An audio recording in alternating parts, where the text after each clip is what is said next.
So if you guys didn't know, I currently have a Patreon account. And one of the donation options is a personalized video covering whatever film, TV show, or YouTube channel that Patreon in question wants to hear me talk about. For the most part, the idea here was that people could recommend to me odd movies and TV shows that I hadn't really considered reviewing before. But up to this point, I've only gotten requests for other YouTube channels.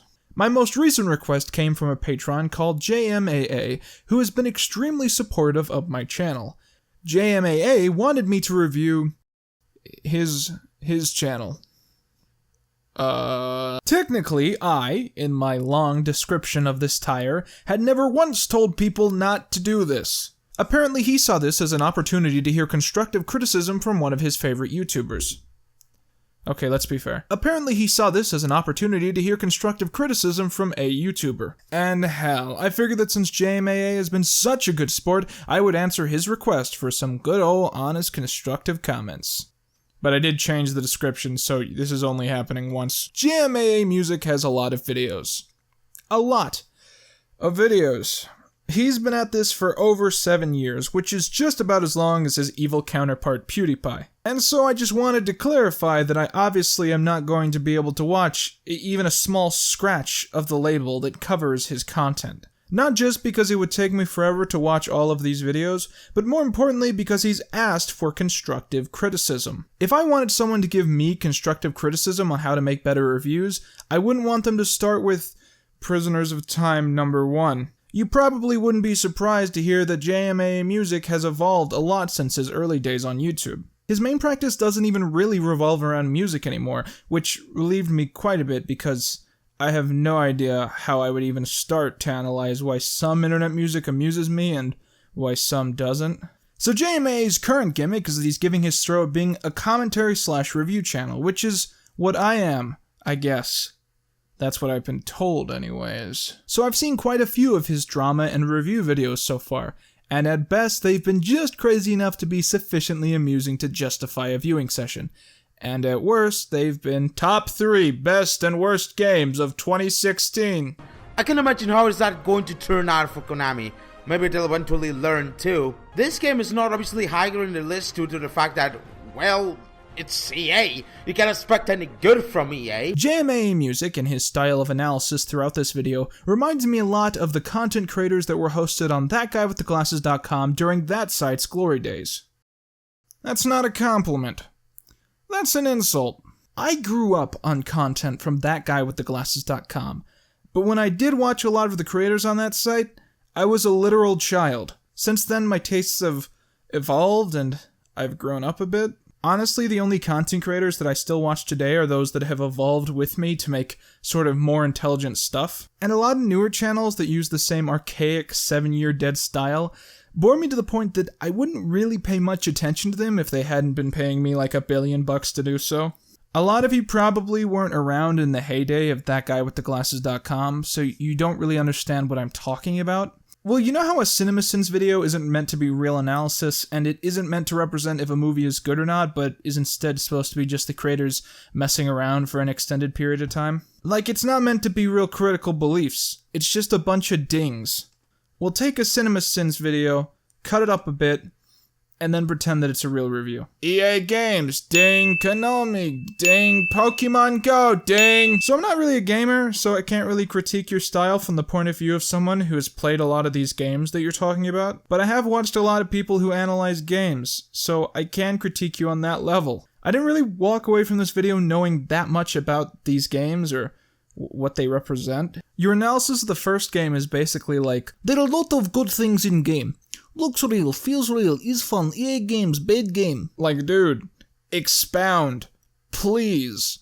The last time I played something from EA Games, it was Harry Potter 3 for the PS2. How does a game being made by EA Games suddenly mean that it's bad? Is there, like, a set of negative qualities that you're attaching to EA Games that you don't think needs to be said out loud?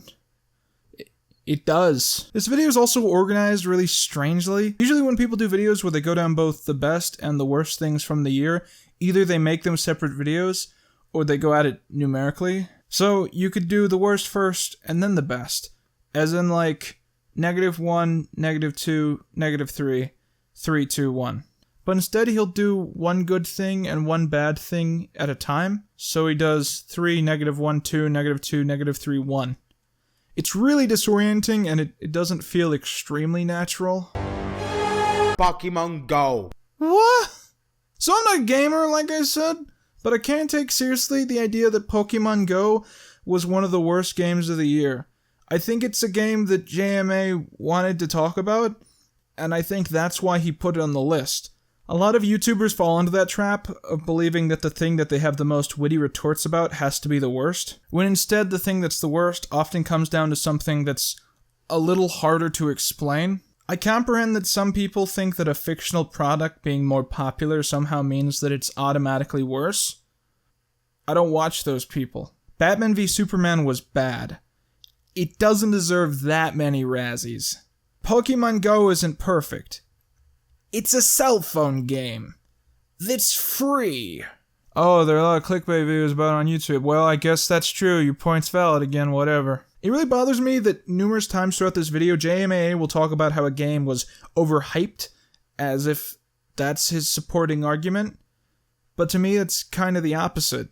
Overhype can ruin an experience, but it doesn't really work as a long-term excuse. A contextual base can explain initial emotions you felt to a product, but over time that will cease to be relevant. If you sat down in 2026 and tried to explain why these games weren't good, can you really imagine yourself saying a lot of the things that you say in this video? How would you feel if I said, Final Fantasy XI was absolutely overhyped? Who cares? It's a 15-year-old game. How about you talk about the goddamn game, please? When you make a video analyzing something, you have to keep in mind that you're pretty much guaranteeing that people are going to keep watching it after the time period that you designed it for. You should never presume a contextual base. I used to do that, and it's the biggest mistake that I've ever made on my channel. Well, I wouldn't say that. It's a big mistake that I made on my channel. Even in the present, there's going to be plenty of people who don't know what you're talking about. Like me. I don't know what you're talking about. It's not as if me not being a gamer totally disenfranchises me from being able to enjoy gaming videos. If you want a good example of a YouTube series where someone gives their point of view about a video game, go watch I Hate Everything's discussion on Destiny.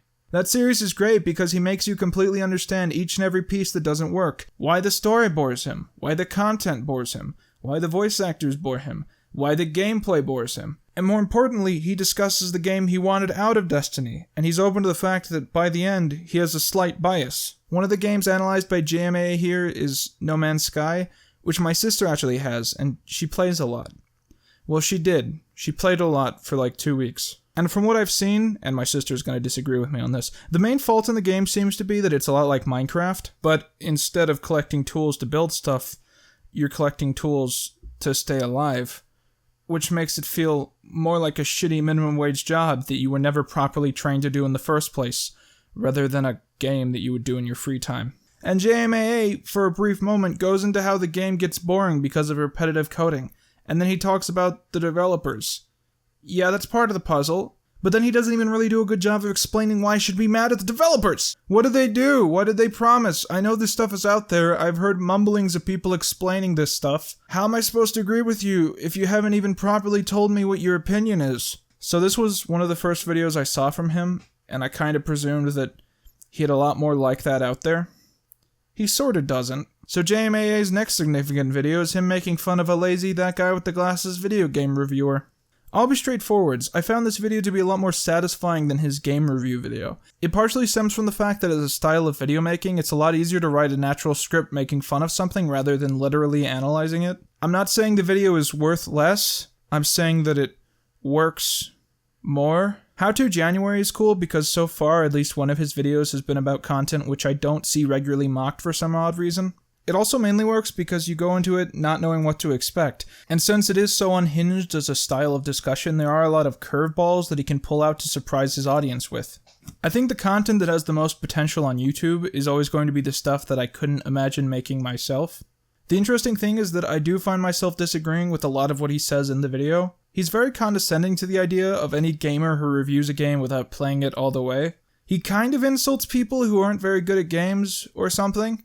And then he hints at the idea that Angry Joe apparently was mad that a game took 4 hours to play.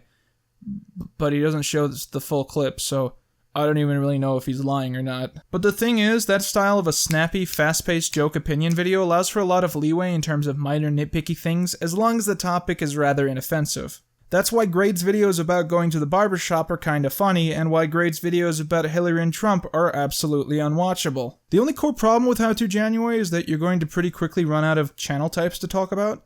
The commentary community is pretty dry right now, and there's not a lot of fresh fish to tackle, and it's hard to think of many categories of videos that are really popular.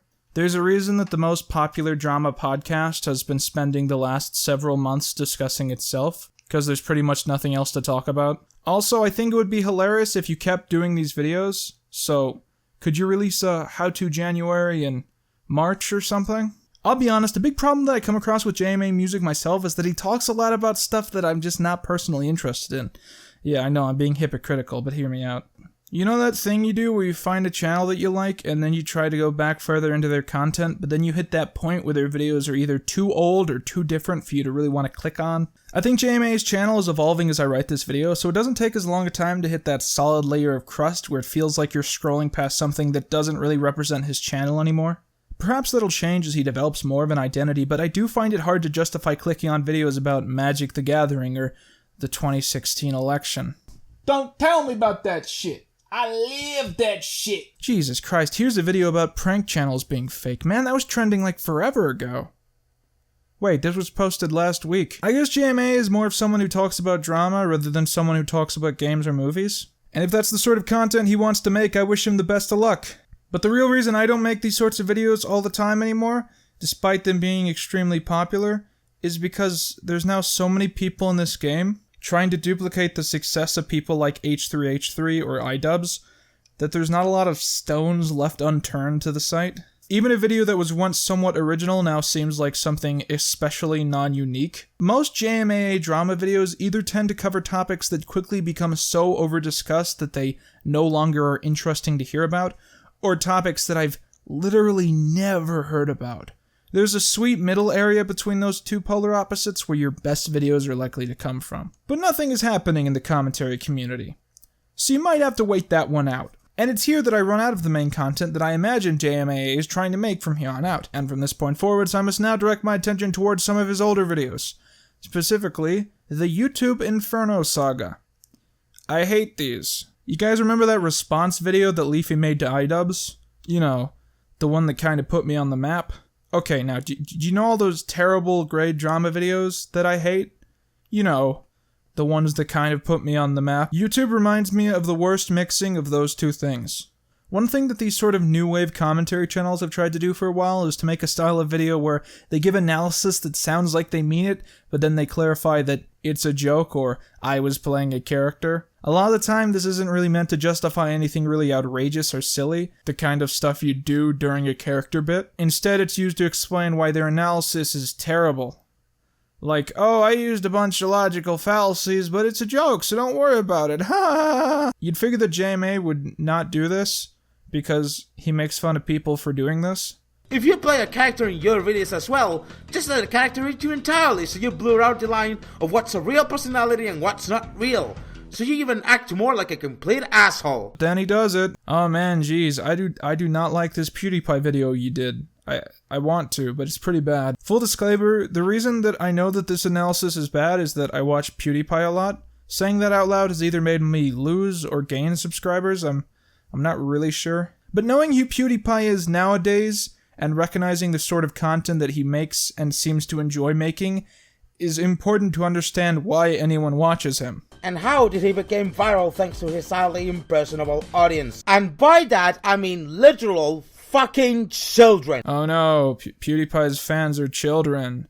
How weird and creepy. Let me drop a truth bomb on you and anyone else who makes a big deal about this. Everyone on YouTube is a child. If you have a significant or even a dwindling YouTube fan base, a lot of them are probably children. Have you ever watched a crippling depression video? See, you know that kind of theory, like the space travel theory, right? Like the slingshot or whatever, right? You got your spaceship, right? And it's going into like a planet and it gets around the orbit and then just like loops out and flies really fast. I'm that spaceship. You know, Papa Quinton's the planet, that orbit, all the subscribers getting into my spaceship. Hello, child. Hello, 14-year-old child. Go to my Our Friend Martin video, read through the comments of people saying in what years they were in elementary school, and then do simple math. Like, for real, everyone needs to stop yelling about everyone else having fan bases that are built around children. If you're going to do that, at least explain why it matters. I can tell you why it's significant that Smosh's fanbase are mostly children when it relates to their content, for instance. But most people seem to use the children watch your videos argument without context, as if it's the most sick burn of all time and not blatantly obvious. Then he shows a bunch of clips from old unfunny PewDiePie videos. Like I said, I watch a lot of modern PewDiePie, and one of the reasons that I like him a lot is that he tends to be very open about how he feels about his old videos, how unhappy he was making them, and how he disagrees with the suggestion that old PewDiePie was better. So it's not like you're unearthing some sort of rare gem. If anything, PewDiePie is a lot better at making fun of himself in videos than you are. Once again, this makes me the most mad because it reminds me of Leafy's infamously bad response video. The one where he attacks iDubbbz for hiding his old videos. The old videos that he makes fun of all the time. Then he argues that PewDiePie can be seen as lesser humor because George Carlin used to be alive. Okay. If that makes you feel better, man, sure, whatever. Then he bitches about how PewDiePie's channel looks ugly now, which if I remember correctly, he started doing that to sway away spam duplicate accounts. Then he bitches about PewDiePie's joke Patreon. PewDiePie made this Patreon as a parody of pathetic Patreons, so in making fun of his Patreon, all you're really doing is stealing his jokes. That'd be like if I reviewed one of those shitty Fine Brother parodies and acted as if it was the original Fine Brothers video. Oh, PewDiePie's fanbase is cancerous. Newsflash, PewDiePie's fanbase is YouTube. Every single person on this site, over 2,000 subscribers, shares fans with PewDiePie. Is his fanbase annoying? Yes, because YouTube is hosted by annoying people. High crippling depression. Then he steals that classic PewDiePie is the new Fred argument from Grade. Do you know who else used to be the most subscribed guy on this entire website?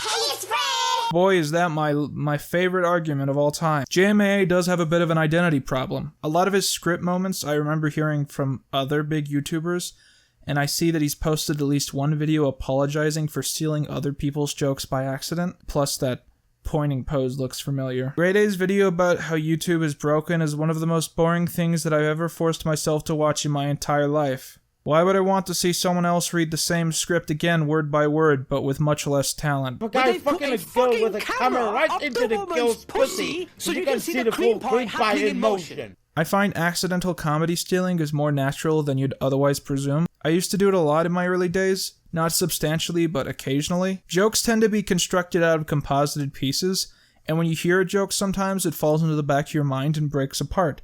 And then later you find the remains, and you put the joke back together, and presume that it's somehow your own construction. A simple way to remedy this is to pay close attention to when a joke feels a bit too natural. Like, if you're in the middle of writing a statement that feels like it could be stolen, try to change just a couple words around. If it feels wrong, try to say it out loud. Think about what voice you imagined saying it when you wrote it. If you imagine GradeAunderA saying it and not yourself, might not be your joke. I'll be honest, JMAA, when I watch your videos, I click L a lot. I know that's mean, because you really seem cool and you've supported me. And some of your stuff is lingering on having potential. But I press L all the freaking time. Particularly in your Video Inferno series. They're really long and rambly, and they feel absolutely aimless. Some of your videos have literally no actual point, and you're just going down lists of things you don't like. You know, like Grade did. The greatest drama YouTuber of all time. Just don't do that. Grade sucks. Don't do that. It doesn't make you more intellectual to just comment, I just don't care about your opinion. No, it just makes you an ignorant dummy who taps his ears like he's pretending to not listen, pretty much like a big baby tolerates criticism. I'm a good listener. I'm great at listening to people. I'm just a selective carer. This review probably feels extremely bipolar, and that's just a side effect of the fact that JMAA Music doesn't have a lot of consistent videos or any style of video making. Most people tend to evolve a lot on this site over a very short period of time. It's a business where you make videos in as little time as possible, and then you spend months regretting minor aspects of those videos. And that really changes who you are from the inside out, to the point that you start treating the person you were 5 months ago as some strange version of you from an alternate dimension. And I do feel bad for having to say that I dislike a lot of this guy's videos, but I'm only partially doing it so we can understand what has and hasn't worked out on his channel in the past. That blurry line of whether or not he wants his opinion to be taken seriously only seems to appear on videos where he doesn't have very good arguments. He covers a lot of topics that are pretty universally discussed by everyone else on the site, and even if his opinion stood out at the time of posting, by the time a single month has passed, it's pretty hard to distinguish his video from anyone else's. I hope that JMAA continues to try and make more creative and previously unseen variations of drama, and I hope he realizes that I'm really rooting for him to succeed in the end. To be fair though, I root for everyone to succeed in the end. Even my enemies. If you're watching this and you've never heard of JMAA, try checking him out. Maybe he's better. Check out his Patreon. Subscribe to him for more content. Additionally, if you want me to review any movie, video game, or TV show, hit me up on my Patreon and make a request. And with that, I've been Quinton Reviews, and that's all you need.